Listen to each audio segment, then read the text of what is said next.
E agora eu vou falar um pouquinho mais da Sanepar, a Lu vai me complementar, o Felipe também, a gente vai falar um pouquinho mais. Pessoal, a Sanepar basicamente é uma empresa que está num setor perene pra caramba, não tem nem o que dizer isso, tá? Ela tem como controlador o governo também, o que é uma coisa que nós aqui do OGF particularmente gostamos. O Bart sempre fala uma coisa que nunca sai da minha cabeça, né? Que tipo, empresa estatal não pode quebrar. Então, quando você pensa em carregar por anos e anos e anos uma ação, é muito legal você ter essa certeza, né? Um mercado que tem poucas certezas e essa você já tem. Bom, basicamente a AGEPAR, pessoal, é a agência reguladora do Paraná, né? E a AGEPAR, isso, por conta desse quesito, ela acabou caindo bastante. Então, assim, a gente acredita que seja uma boa oportunidade. Assim, eu acredito, mas eu acredito que existem outras melhores, não falei para vocês, por isso que eu não estou comprando Sanepar. Um dos fatores que eu não gosto da Sanepar, particularmente, é a periodicidade de distribuição de dividendos. Ela anuncia no momento e vai pagar 6 meses depois. Eu não gosto muito disso, tá? Mas eu acho que, sem dúvida, é uma ação num setor perene, uma empresa muito boa, muito bem tocada, mas aconteceu essa nuvenzinha cinza aí, mas é uma coisa muito boa, porque se tivesse tudo bem, a ação ia estar lá no teto. Então nada melhor para a gente, né, Lulu, né, Felipe? Nada melhor para a gente, nada melhor como ter uma ação boa, com bons controladores, que paga bons dividendos, e estando cotada num preço bem baixo em função de alguma crise que está tendo. Então a gente adora isso aí. Tenho certeza que você que é GF+, sabe do que eu estou falando. O que vocês acham, pessoal? Fabião, é um setor, né, que como um todo, como você disse, sofreu muito. Pessoal, para quem não se lembra ou não estava na Bolsa, né, 2019 criou-se muita expectativa, foi um setor que subiu bastante na Bolsa por conta da nova lei do saneamento, né, que foi sancionada, aí esperava-se muitos investimentos já assim de prontidão, né, claro, não é assim que acontece, para que esse plano, né, agora eu esqueci como chama, não é nacionalização, mas enfim, de democratização, né, do acesso ao saneamento seja concluído com sucesso, são bilhões e bilhões de investimento e já estamos atrasados, né? A pandemia deu uma boa atrasada nisso aí. Só a Sanepar costuma investir aí 1 bilhão por ano, é muito pouco ainda, né? É muito pouco ainda. Para vocês terem uma noção, a Sabesp, se não me engano, é responsável por 20% de todos os investimentos públicos feitos na área de saneamento no Brasil, né? Então, são empresas que precisam se capitalizar, lembram dessa história lá na Sabesp?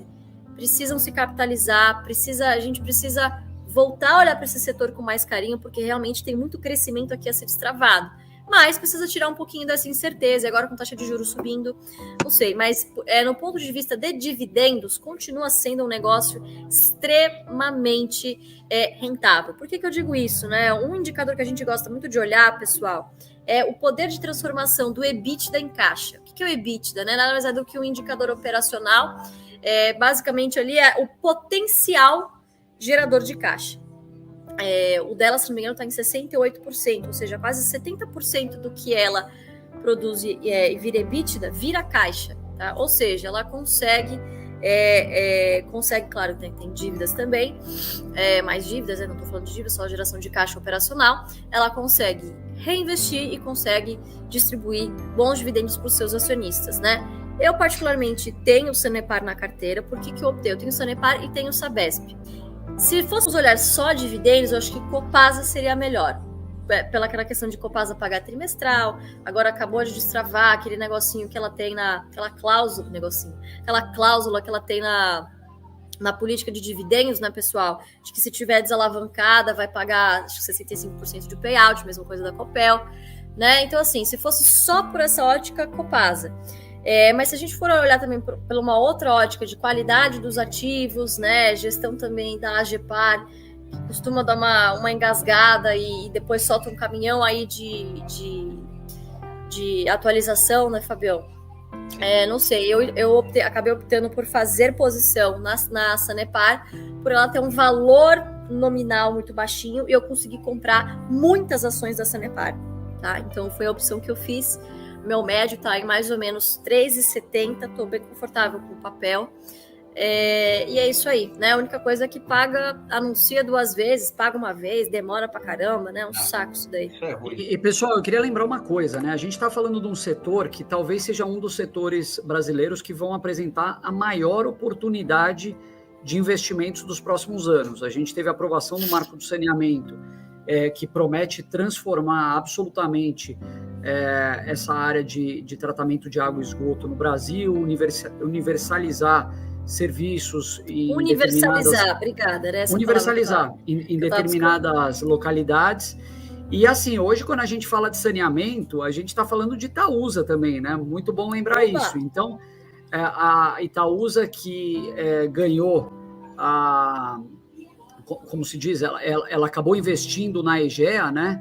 E a Egea que acabou comprando a SEDAI no leilão, que é a empresa estatal do Rio de Janeiro. Tem desafios enormes pela frente, despoluir a Baía de Guanabara, os cariocas aqui podem até me corrigir se eu estiver errado, mas é um setor que já tem atraído, aliás, um capital estrangeiro muito grande, os olhos de investidores que buscam retornos de 2 dígitos aqui, e eu tenho certeza que as empresas que a gente tem na Bolsa são empresas que vão estar mais bem posicionadas nos próximos anos para competir nesse cenário, eventualmente até com parceiros, né? Se falou em Minas Gerais de uma potencial privatização da Copasa, não foi para frente, a Sabesp a mesma coisa aqui no estado de São Paulo. Eu, particularmente, tenho Sabesp na minha carteira, tenho uma quantidade pequena, não representa muito da minha carteira, mas é uma empresa que, assim, ela está num preço interessante há um bom tempo. Não é uma empresa previdenciária, né? Quando a gente fala de previdenciário, eu acho que Copasa e Sanepar são mais interessantes, concordo com vocês, mas é um setor que eu acho que algum pezinho nele é legal você ter, seja via essas 3 ou seja via Itaú.